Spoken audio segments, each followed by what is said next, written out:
kepala daerah, caleg dan sebagainya, siapkan tim medsos itu minimal 3. Konten pemerintahan, konten plat merah, konten yang berhubungan dengan pemerintahan itu harus pertama lakukan riset.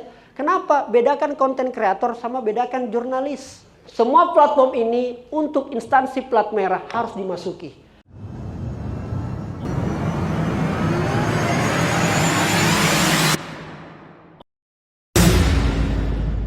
Tujuan saya datang ke sini cuma satu, tidaklah cantik seorang penari kalaulah tidak memakai pita. Tidak mungkin kita kemari kalau bukan karena cinta.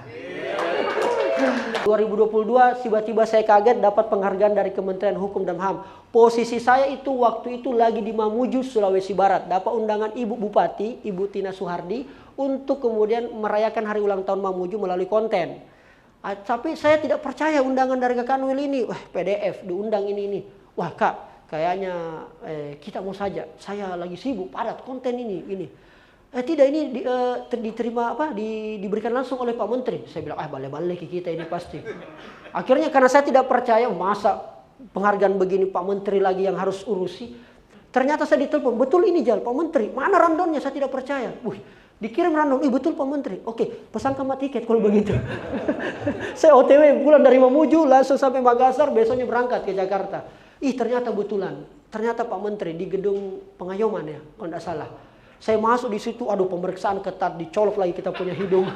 Tidak boleh sembarang masuk ruangan. Saya bawa kru 2 orang. Waduh, dilarang masuk. Pak, saya mau bikin konten ini, Pak. Mudah-mudahan bisa masuk. Ketatnya luar biasa karena Pak Menteri, ada Pak Wamen, lengkap semua para dirjen-dirjen. Pengguna internet memang sangat banyak. Karena sangat banyak itulah, maka yang namanya konten pasti dibutuhkan.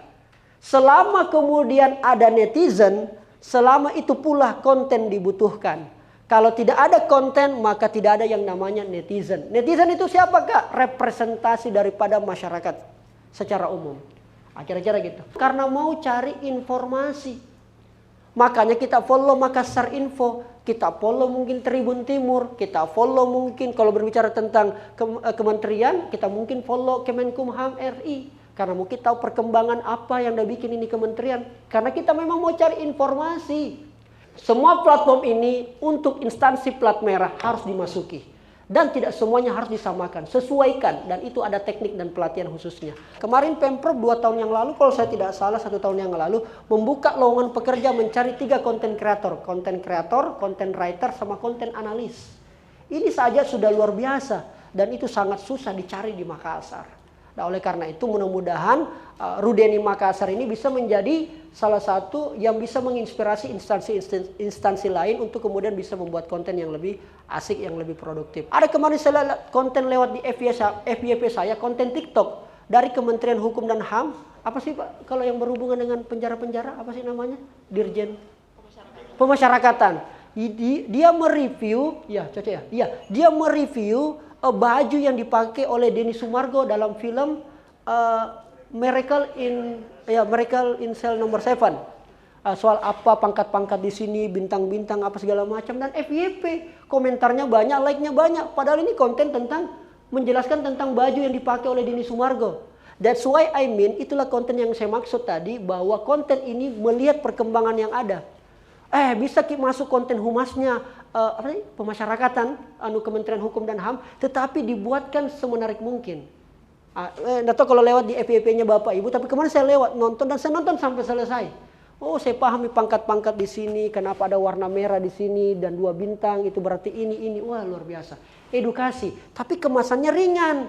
Jadi orang, anak-anak muda kayak saya, Bapak Ibu mungkin juga menikmati. Nah, konten pemerintahan, konten plat merah, konten yang berhubungan dengan pemerintahan itu harus pertama lakukan riset.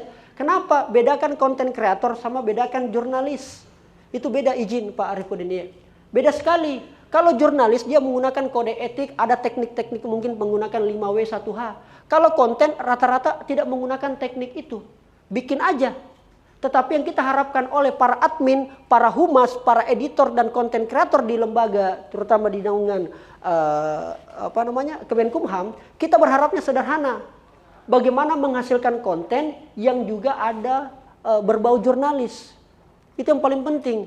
Karena kemarin sempat ada beberapa teman itu dia admin salah satu lembaga pemerintahan dan juga kantor, tapi dia mengupload sesuatu yang copot-copot dari TikTok, diupload. Akhirnya dapat teguran, kenapa akun pemerintah begini? Kenapa? Karena sekali lagi dia menganggap bahwa semua konten itu sama. Padahal Anda plat merah, Anda akun pemerintah yang kemudian ada kode-kode tertentu, ada etika-etika tertentu. Jadi yang asal caplok. Lihat Ki, apakah betul ini contoh sederhana. Tadi waktu saya jalan ke sini, kenapa saya dapat macet? Karena saya lewat Rapocini. Sekitar jalan di mobil terus teman-teman tiba-tiba rem mendadak karena ada 2 orang kecelakaan naik motor. Ibu-ibu sama anak-anak, kecelakaan. Kami singgah, kita hazard ke Weser 2 apa segala macam. Banyak orang yang video. Ketika kemudian di video itu orang yang jatuh kecelakaan tabrakan, langsung kemudian diupload di media sosial. Pertanyaan saya, apakah itu konten atau itu berita jurnalis? Skill yang paling dibutuhkan, tapi tidak ada banyak skill ini dikuasai oleh anak Makassar. Makanya ada saya punya tim, saya suruh sekolah copywriting saja. Bagaimana itu kalau kita bikin captionnya Humasta atau instansi, jangan caption seperti pada umumnya. Contoh hari ini, hari ulang tahun Sulsel. Kita bikin uploadan, Rumah Detensi Imigrasi Makassar mengucapkan selamat hari jadi Sulsel ke 353 tahun. Semoga Sulsel makin berjaya dan semakin maju. Membosankan caption begitu. Tidak ada orang like kalau begitu caption tak.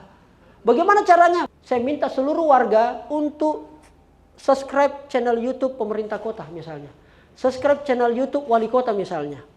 Tidak akan dilayani kalau tidak subscribe.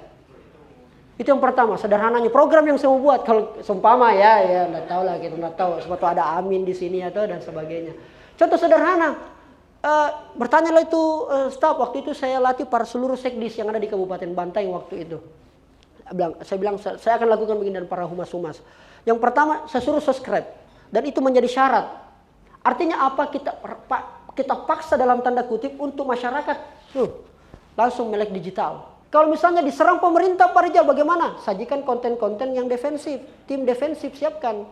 Jadi kalau berhubungan dalam politik misalnya, saya selalu menyiapkan, saya tanya Pak Kepala Daerah, caleg dan sebagainya, siapkan tim medsos itu minimal 3. Yaitu adalah tim suportif, defensif, sama ofensif. Tapi kalau di kita pemerintahan tidak bisa ofensif, tidak boleh menyerang. Yang kita lakukan cuma suportif, sajikan yang baik-baik, tapi dikemasnya secara ringan, jangan berat-berat. Yang kedua adalah tim defensif. Siapa tahu ada yang kata-kata atau yang hujat, di situ bisa kita klarifikasi. Tim defensif, tapi by data. By data, jangan pakai katanya, enggak bisa. Saya misalnya, selalu saya membuat sesuatu konten, saya tidak boleh lepaskan logat daerahku. Saya tidak mau lepaskan asal daerahku. Kenapa? That's my personal identity.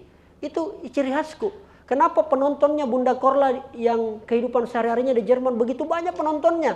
Sampai ada 100.000 sampai 300.000. Kenapa? Karena dia memiliki ciri. Dan dia apa adanya. Dan itu adalah bagian daripada ciri khas. Nah sekarang, bagaimana supaya konten-kontennya kita, rumah detensi ini bisa memiliki ciri khas. Atau yang Kakak Mail sekarang menjadi humasnya. Itulah yang perlu kita cari, apa sih sesuatu. Apakah mungkin dari desainnya, apakah mungkin cara delivernya. Itu yang perlu diperhatikan memang. Dan itu memang butuh coach atau butuh mentoring. Kurang baca buku referensi. Izin buat Bapak Ibu semua, Ibu Rita juga, Pak Edison dan Pak Yusuf. Beda orang itu, kenapa bilang, kadang-kadang ini komentarnya orang baik, kurang ajarnya. Ingat Ki, mereka itu bicara depan handphone, benda mati. Bukan bicara depan manusia. Beda Ki memang. Mereka seenak-enaknya itu karena bicara di depan benda mati bernama handphone, gadget kita. Bukan bicara dengan orang. Kalau bicara dengan orang lain itu.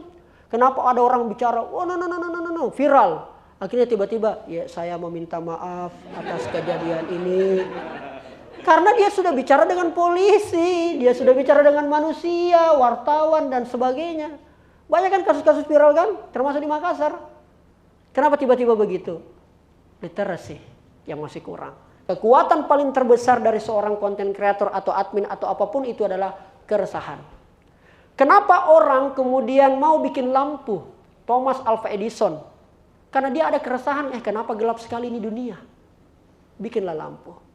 Kenapa Rijal bikin konten? Karena saya keresahan, kenapa tidak ada bikin konten edukasi, kasihan. Kenapa konten hiburan semua? Kenapa nggak ada konten edukasi yang menginspirasi, yang kreatif? Banyak konten edukasi ini Pak Arif, tapi kemudian kadang-kadang tidak kreatif, makanya baru 3 detik pertama di skip.